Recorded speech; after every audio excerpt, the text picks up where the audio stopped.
Vous êtes sur Prime News TV Bénin, mesdames, messieurs, bonsoir. Bienvenue dans cette session d'information. Tout de suite, le sommaire. Ce jeudi 14 mars 2024 s'est tenu à l'université d'Abomey-Calavi le 3e colloque international du laboratoire GO. Un colloque qui vise à vulgariser les résultats des recherches des travaux effectués par les scientifiques de l'espace ouest africain. La 4e édition du concours international Prix Indépendance médiatique est officiellement lancée. C'est une initiative de DCC Communication. De quoi s'agit-il en réalité? À suivre dans un instant le président du comité d'organisation, Kazius Samba, pour plus de précision. L'interactualité et le sport sont également au menu de ce journal. Bonsoir et bienvenue à tous.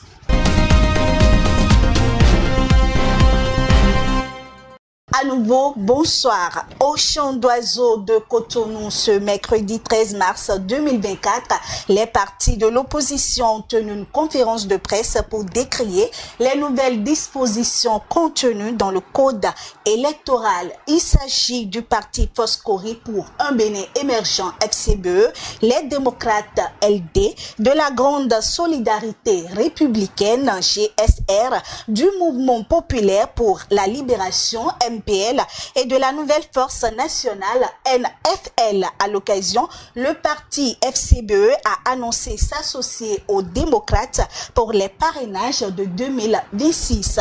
Écoutons ici un extrait de Alain Adiou. Il est le membre du bureau politique du dit parti. Quand nous avons entendu ce qui s'est passé à l'Assemblée nationale, que nous avons suivi, quand nous avons entendu les explications qu'ils ont données, qu'ils donnent à coups de milliards, de dizaines de millions de contribuables pour endormir le peuple, que nous avons fait les calculs. Les LD ont 28 députés. FCBE a 0 député au plan national. Mais FCBE a 260 élus communaux et municipaux, dont 6 maires. Et avec les 6 maires, il peut appuyer les 28 de LD pour que,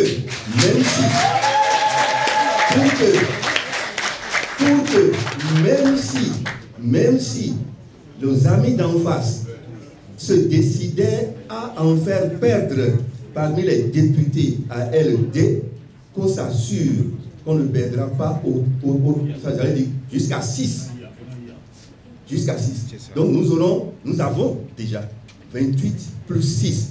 Il suffit de quoi? D'un accord. Et ça, nous sommes en famille. Nous ne sommes pas levés des guerres fratricides. Hein. Non, nous sommes des frères. FCBE, LD et les autres partis, ce sont des frères. Les autres, depuis qu'ils ont appris que cette rencontre aura lieu, mais ça a commencé à chauffer chez eux. Vous avez suivi ça, non? Ça a commencé à chauffer. Ils ont même dit, c'est nous qui avons permis que FCBE et LD se retrouvent. Et si c'était ça, alors on les applaudit. Le Front patriotique rwandais a désigné Paul Kagame comme étant son candidat à la présidentielle du 15 juillet 2024. Le parti a exprimé sa confiance en sa capacité à continuer de diriger le pays. Pour Eugène Alosupo, cette candidature n'apporte rien de nouveau à la politique rwandaise. On l'écoute. Il connaît parfaitement le pays, quels que soient les commentaires, parce que d'aucuns pensent qu'il est dans un régime dictatorial à améliorer, que les opposants n'ont pas droit au chapitre. Le dernier en date, ou la dernière, est décédée en prison. Et donc, il y a ce commentaire sur la couleur démocratique du Rwanda qui n'est pas très favorable à Kagame. Toujours est-il qu'à l'épreuve des faits, il a pris des actions de développement qui permettent à son pays de se hisser au sommet des pays qui ont de l'ambition dans la sous-région de l'Afrique centrale et en Afrique et dans le monde. Une fois encore candidat, ça n'apporte rien de nouveau à la politique rwandaise, puisqu'il est demeuré le même, il est demeuré rigide, il a favorisé l'émergence des femmes en politique. C'est le Rwanda qui a donné le temps de la féminisation du pouvoir sur le continent. Il a fait des options économiques très fortes qui ont favorisé le pays. Il a prôné l'égalité, il a développé les régions de façon plus équilibrée. Et donc, quand bien même il y a l'usure du pouvoir, il se fait aujourd'hui l'homme de la situation en faisant choisir par son parti. Est-ce que, et c'est une question, il pouvait ne pas être choisi par son parti parce que s'il est le maître absolu, il n'avait pas d'autre possibilité que de choisir jusqu'au jour où Paul Kagame dira à l'UPR, l'Union patriotique du Rwanda, qu'il ne sera plus candidat à la présidentielle. Il y a déjà, il faut le dire, une politique de succession qui est très avancée au Rwanda, puisque l'État développe une politique de formation des élites. Vous avez des Rwandais dans toutes les grandes universités du monde, de jeunes intellectuels très bien formés dans les universités les plus chères des États-Unis, en Grande-Bretagne, dans les universités des pays émergents comme l'Inde, la Chine et le Japon. Dans tous ces pays-là, vous avez des Rwandais qui apprennent la science, qui apprennent la politique, qui apprennent le développement, le marketing, et qui, en retour, doivent venir contribuer à l'évolution de leur pays. Je ne vois pas si Paul Kagame est candidat au Rwanda, celui qui pourrait lui ravir la vedette à une présidentielle. Il est le maître à bord, ça se passe ainsi. On peut être d'accord ou ne pas être d'accord, mais le prochain président de la République du Rwanda s'appellera encore Paul Kagame. Lorsque, à côté de ceux qui prônent la démocratie à l'occidental, il y a des gens qui parlent d'école, qui parlent de santé, qui parlent de piste rurale, qui ont une vue sur le développement des universités publiques, vous n'allez pas accuser les populations de faire un choix. Le choix dépend de chaque Rwandais et les Rwandais vont décider probablement en faveur de Paul Kagame. En bref, à présent, le Conseil des ministres s'est réuni ce mercredi 13 mars 2024 sous la présidence du chef de l'État, Patrice Talon. Au titre des communications, le Conseil a décidé de l'actualisation des études architecturales et techniques réalisées dans le cadre de l'extension de l'hôpital de zone à la date forcée. Le Conseil a également décidé de la contractualisation pour des missions de réalisation, de contrôle et de surveillance des travaux de réhabilitation, d'aménagement et de bitumage des routes, la réalisation des études complémentaires d'avant-projet détaillés et l'élaboration des dossiers d'appel d'offres du projet de contournement nord de Cotonou. Des nominations ont été également prononcées au cours de cette séance. Je l'annonçais en titre ce jeudi 14 mars 2024 s'est tenu à l'université d'Abomey-Calavi le 3e colloque international du laboratoire GOU. Ce colloque a regroupé 8 pays de la sous-région et vise à vulgariser les résultats de recherche des travaux effectués par les scientifiques de l'espace afin de faire connaître les peuples GOU et leur culture.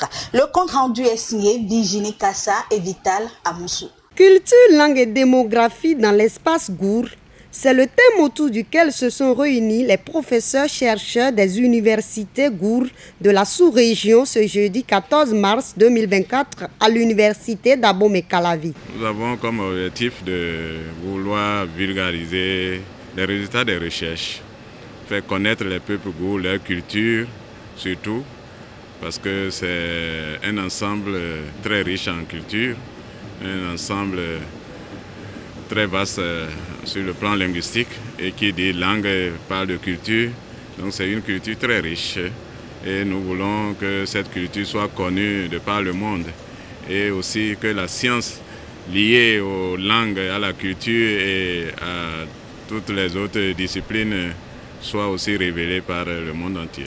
Il y a déjà des années, nous sommes à notre 3e édition. C'est le souci de regrouper tous les chercheurs des universités de l'espace GOU, un vaste ensemble qui couvre 8 pays de la sous-région. C'est une culture très riche et nous voulons que cette culture soit connue de par le monde. La démographie, on voit les conséquences qui sont d'ordre économique. Or, il n'y a pas que ça. Ce qui est caché, c'est que les problèmes démographiques peuvent avoir des impacts au niveau linguistique, culturel et social. Donc tous les colloquants qui sont venus de plus de 8 pays de la sous-région vont présenter les résultats de leur recherche pour voir quel type d'impact on a, quels sont les impacts négatifs. S'il y a des impacts négatifs, qu'est-ce qu'il faut faire pour remédier à ça? 7 sur 8 pays sont représentés à ce colloque, à l'exception du Ghana. Il s'agit du Bénin, du Mali, du Niger, du Nigeria, du Togo, du Burkina Faso et de la Côte d'Ivoire. En vulgarisant leurs résultats de recherche, ces scientifiques contribuent aussi à la promotion des langues gour dans l'espace. L'espace gour est une pluralité d'environ 90 langues, dont une vingtaine est parlée dans le nord du Bénin. Cela est indicateur de l'importance de cet espace et souligne la pertinence de l'existence du laboratoire gour, auquel s'identifient tous les pays concernés. Nous encourageons la vision qui est la vôtre, d'approfondir la problématique choisie pour ce 3e rendez-vous de mutualisation de vos réflexions. Ces réflexions nous rassurent donc que tout n'est pas perdu. Quel que soit le domaine de la recherche, les résultats impactent toujours le développement de nos nations.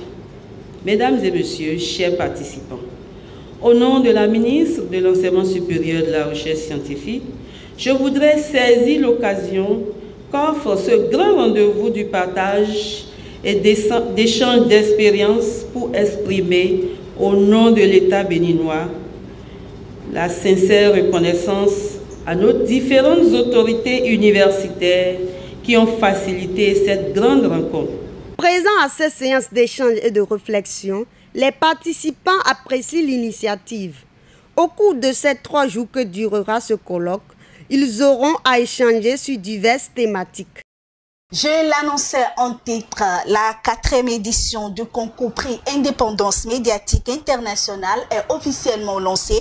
C'est une initiative de DCC Communication. De quoi s'agit-il? En réalité, j'ai avec moi sur ce plateau le président du comité d'organisation de ce concours, Monsieur Casius Samba, qui va nous éclairer davantage. Bonsoir, Monsieur le Président. Bonsoir, Madame la journaliste. Comment vous allez? Je vais bien. Merci d'être avec nous sur ce plateau. Merci à vous aussi et bonsoir à nos amis téléspectateurs. Alors, prix Indépendance médiatique internationale, de quoi s'agit-il?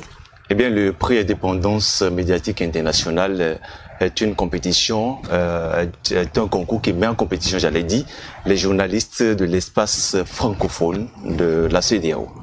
Alors, comment postuler à ce concours? Eh bien, pour être candidat sur le PIM Indépendance médiatique internationale 2024, il faut être simplement journaliste, résidant dans l'un de ces pays, exerçant également dans l'un de ces pays en tant que journaliste, ayant 18 ans au moins comme âge et plus. Et voilà. Tout simplement. Tout simplement. Par rapport au dossier de candidature, est-ce qu'il y a quelque part où l'on peut trouver les informations? Oui, évidemment. Le règlement intérieur qui met les acteurs en compétition et qui réglemente l'attitude des uns et des autres vis-à-vis de ce concours permet, peut être retrouvé, j'allais dire, sur les sites web de DCC Communication, à savoir un premier site web qui est DCC Communication, d'accord, www.dccommunication.com, un autre site web qui est www.prime-tvbenin.bj. Sur ces 2 plateformes, vous avez accès gratuit au règlement intérieur qui retrace les pièces constitutives des dossiers à déposer. Ce règlement intérieur peut être retrouvé également sur les différentes pages Facebook de DCC Communication et page Facebook de Prime News TV Bénin. Parlant de pièces, sinon des pièces à fournir pour constituer son dossier, il faut dire que toutes ces pièces sont également énumérées dans le règlement intérieur. Ce qu'il faut savoir en termes de pièces, c'est qu'il faut avoir une pièce d'identité qui prouve votre personnalité, votre identité, comme son nom le dit. Il faut avoir une pièce qui justifie votre statut de journaliste, une pièce qui est délivrée par une institution compétente qui réglemente ou qui régularise en termes de presse dans votre pays d'origine, tout simplement. Alors je rappelle que les inscriptions pour ce concours ont été déjà ouvertes. Bien évidemment, le lancement du concours a eu lieu le lundi 4 mars dernier. Les inscriptions sont ouvertes et prendront fin le 19 avril prochain. Voilà. Tous les journalistes sont invités. Tous les journalistes sont invités, que vous soyez des trois catégories qui sont en compétition, que ce soit la presse écrite, la radio ou encore la télévision. Vous êtes invités. N'hésitez pas, n'hésitez pas. Le thème de cette année, bien évidemment, c'est femmes et métiers. C'est un thème qui est d'actualité, qui fait bien corps avec le thème retenu par les Nations Unies cette année pour la Journée internationale des droits de la femme. Donc il y a de quoi, il y a de la matière à prouver qu'on est journaliste. Et j'ai oublié de le dire, ce concours pour l'indépendance médiatique internationale a pour objectif d'honorer les talents de la presse, que ce soit au Bénin ou dans l'espace Afrique francophone. Donc si vous avez du talent, n'hésitez pas, venez exercer votre talent, venez vous mettre en compétition et vous serez honoré. À côté, 3 icônes de la presse béninoise seront aussi récompensées à la phase finale de ce concours pour l'indépendance médiatique. Je précise que ces icônes ne sont pas des candidats, mais c'est des gens qui ont du mérite. C'est des gens qui, par expérience et par parcours professionnels, ont témoigné de leur professionnalisme et qui méritent d'être honorés, qui méritent d'être récompensés. D'accord, merci beaucoup. Pour finir, est-ce que vous avez un appel à lancer? Oui, un appel à lancer parce que le terrain sur lequel nous sommes, quand nous parlons d'organisation, cela nécessite des apports financiers, cela nécessite des soutiens matériels. Et donc, nous avons besoin de toute personne, de toute structure, de toute organisation qui se sent capable de nous accompagner en termes de sponsoring, capable de nous apporter, quelle que soit la nature de leur contribution, que ce soit des contributions matérielles, que ce soit des contributions en nature financière, que ce soit des dotations en immobilier, que ce soit des mises à disposition de véhicules ou de matériel roulant pouvant nous permettre de faire les allées venir. Les allers-retours, j'allais dire, dans les courses, quelle que soit la nature de la contribution, de l'apport qu'on nous apporte, nous sommes disponibles. Alors, Monsieur le Président, pour quelqu'un qui voudrait se positionner sur ce concours, est-ce qu'il y a un contact? Oui, il y a un contact qui est mis à disposition par DCC Communication. Il s'agit du contact 91 51 04 04. Mais avant le contact, je voudrais rappeler qu'il y a de nombreux avantages qui sont réservés pour les sponsors. Toute personne qui voudrait nous accompagner, toute organisation qui voudrait nous accompagner, nous portons galant pour afficher les visuels qui leur font de la communication ou de publicité. Nous sommes disponibles à les recevoir également à la phase finale de ce concours pour quelques mots, quelques speeches dans le cadre de la promotion de leurs produits, de leur institution, de leur personnel, de leur organisation. Tout ce qui est avantage qui rentre dans le cadre de la communication, de la visibilité de leur structure, nous sommes disponibles à leur accorder cela. Merci beaucoup, Monsieur Cassius Samba. Je rappelle que vous êtes le président du comité d'organisation de la 4e édition du concours prix Indépendance médiatique internationale. Restez avec nous pour la suite de cette édition. Autre information à aborder dans ce journal, de 6 à 8 chiffres en 2005, le Bénin migrera désormais vers les numéros à 10 chiffres. C'est une décision issue en Conseil des ministres du mercredi 6 mars dernier sous recommandation de l'autorité de régulation des communications électroniques et de la Poste. Sur la question, Prime News TV Bénin a tendu son micro à quelques citoyens qui se sont prononcés. On les écoute. Nous sommes actuellement dans une période de changement où tout est en train de changer sur tous les plans. Et moi, je vois que c'est ce qui se passe dans les autres pays qui est en train de se passer. Je ne sais pas si c'est lorsque la population augmente ou lorsqu'il y a, comment dirais-je, ou lorsqu'il y a augmentation au niveau des abonnés, où il y a ce genre de situation. Bon, je ne sais pas. Mais pour moi, c'est arrivé, on doit prendre ça et s'adapter. Il n'est pas trop tôt, hein, je le dis. Il y a d'autres pays qui sont déjà passés à 10 chiffres. Je pense que c'est une bonne idée. La population augmente. Voilà. C'est une très bonne idée quand même. Vraiment, je ne partage pas cet avis. Pourquoi? Parce que c'est difficile pour nous qui vendons des crédits, nous qui faisons les mobile money là, c'est difficile d'appuyer les 8 numéros.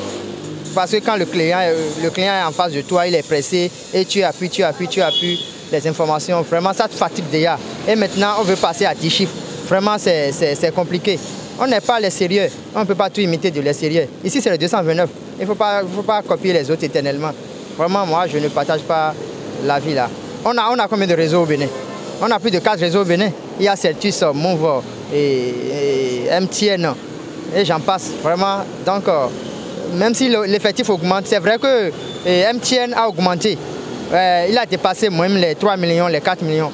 Move là, vraiment, il lui reste à faire. L'Association des blogueurs du Bénin a initié un atelier de 3 jours, notamment à l'endroit des femmes, démarré ce jeudi 14 mars 2024. Cet atelier vise à renforcer les capacités des femmes dans la création de contenu web. Le point, c'est avec Priska Roissou et Ores Aïcheou. C'est dans une ambiance conviviale qu'a démarré officiellement la formation portant sur la création des contenus pour les droits de la femme. Organisée par l'Association des blogueurs du Bénin, elle a regroupé ce jeudi 14 mars 2024 à Cotonou des jeunes hommes et femmes activistes, juristes, entrepreneurs et passionnés du tech. L'objectif, c'est d'amener les jeunes en fait à pouvoir se faire former pour pouvoir créer du contenu pour sensibiliser. Et quand nous parlons de sensibiliser, c'est de faire la sensibilisation avec une variété de formats de contenu. Donc ça peut être du contenu textuel que nous appelons généralement des articles de blog, ça peut être des podcasts, ça peut être des vidéos, ça peut même être des visuels graphiques qui se réalisent, etc. La particularité aussi avec cette formation, c'est que ça cible des jeunes de moins de 35 ans. Nous avons même des jeunes de 18 ans dedans. C'est une formation qui a pris en compte une cible de 25 jeunes, dont 15 femmes et 10 hommes. Et nous espérons, après cette formation, que nous aurons plus de contenu de qualité, que ce soit sur les réseaux sociaux ou même que ce soit sur Wikipédia, des contenus qui racontent l'histoire des femmes du Bénin, des femmes africaines qui, de leur parcours, font tout pour garantir un bon épanouissement aux femmes, aux humains de la société. Au cours de cette séance, les participants ont eu droit à des panels de discussion sur l'utilisation et la création des contenus sur Wikipédia, ainsi que la conception des podcasts féministes. J'ai remarqué que les gens sont vraiment intéressés à cet atelier et qui leur permettra de découvrir ce que c'est que l'encyclopédie Wikipédia pour mettre en valeur nos femmes, les femmes notables au niveau du Bénin, au niveau de l'Afrique. Donc, c'est un atelier qui va nous permettre de nous réapproprier l'utilisation de cet outil pour révéler les femmes notables au niveau de l'Afrique et du Bénin. Aux femmes et aux personnes qui ont participé à cet atelier de continuer à oser de continuer à poser des questions. S'ils ont des problèmes, s'ils veulent davantage comprendre un peu comment ça fonctionne, nous nous rendons disponibles pour des ateliers en ligne, que ce soit en présentiel. Il y aura d'autres projets qui vont suivre. Remplis d'émotion, ces participants expriment le satisfecit sur cette première journée de formation. Il faut dire que moi, j'avais jamais participé à une telle formation, jamais, mais comme je viens de le dire, cette fois j'ai ressenti le besoin de faire partie d'un groupe et voilà, d'être vraiment présente pour une cause. Donc j'ai vraiment saisi l'opportunité et pour le moment ça se passe très bien. J'aime beaucoup ce qui se passe là. Encore en matinée, mais je pense que tout va bien. Pour l'instant, les formations de qualité, les contributeurs, les formateurs sont bien. L'information, ça va. Ça s'assimile facilement. Donc je pense que ça va. Je suis à la bonne place. À l'endroit de ces derniers, quelques conseils ont été prodigués. Très fier d'eux.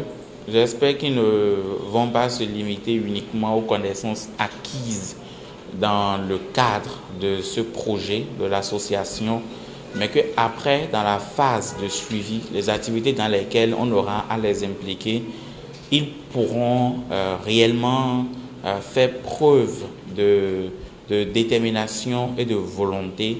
Et je leur souhaite vivement de ne pas également baisser les bras après la formation, mais de continuer à créer tout type de contenu visant à mettre l'accent ou visant à adresser les problèmes auxquels la femme béninoise est confrontée dans l'objectif de contribuer à la promotion de ses droits et à son plein épanouissement. Les participants sont invités à honorer de leur présence à cet atelier qui prendra fin le samedi 16 mars 2024 par des séances de partage d'expériences.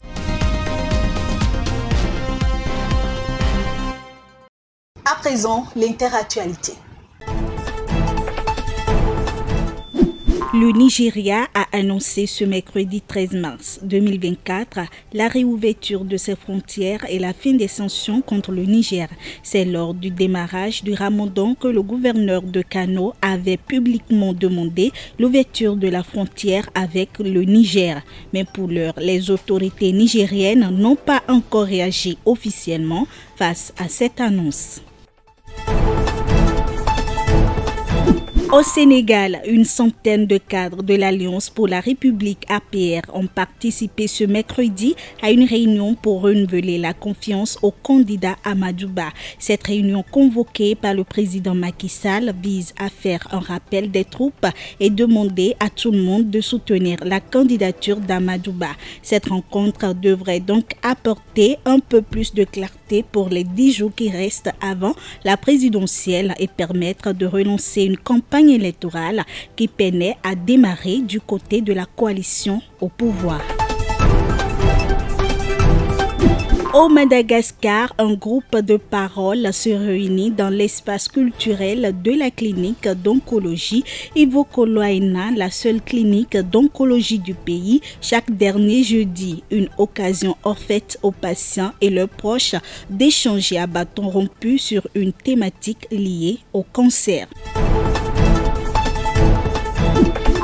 Le ministère de la Santé du Hamas a annoncé ce jeudi un nouveau bilan de 31 341 personnes tuées dans la bande de Gaza. Ceci depuis le début de la guerre entre Israël et le mouvement islamiste palestinien. Pendant que la communauté internationale se mobilise pour apporter de l'aide humanitaire à Gaza, des extrémistes tentent de bloquer l'entrée de l'aide. Ils se manifestent sous le regard impuissant de la police israélienne. En sport, dans le cadre des 13e Jeux africains à Accra, les Guépards du Bénin peinent à gagner après 2 matchs nuls contre la Gambie et le Congo. De l'autre côté, dans la discipline handball, le coach Aimé Sebio explique la défaite de ses joueurs face à la RDC. Aux Jeux africains Accra 2023, les Guépards footballeurs jouent leur survie demain face au Ghana, l'ogre du groupe et pays organisateur qu'il faudra maîtriser pour espérer continuer la compétition. Le Ghana est le premier du groupe avec 4 points, suivi du Bénin qui a 2 points récoltés à l'issue des 2 matchs nuls face au 3e, la République du Congo, et la Gambie qui ferme la marche avec un seul point. Au même jeu, mais cette fois-ci au handball, les Guépards ont, par manque d'expérience d'attention, ont réveillé le courroux de leurs entraîneurs après la défaite 31 contre 37 face à la RDC. Ils affrontent leurs homologues du Kenya demain. Ligue des champions, le FC Barcelone, Arsenal, Atlético Madrid et Dortmund se qualifient pour les quarts de finale de la Ligue des champions à l'issue de cette dernière semaine de la phase des 8e de finale. Suivant. Le FC Barcelone bat Napoli 3-1 après le match nul à l'aller. Les Blaugrana retrouvent ainsi les quarts de finale après 4 échecs consécutifs dans cet exercice.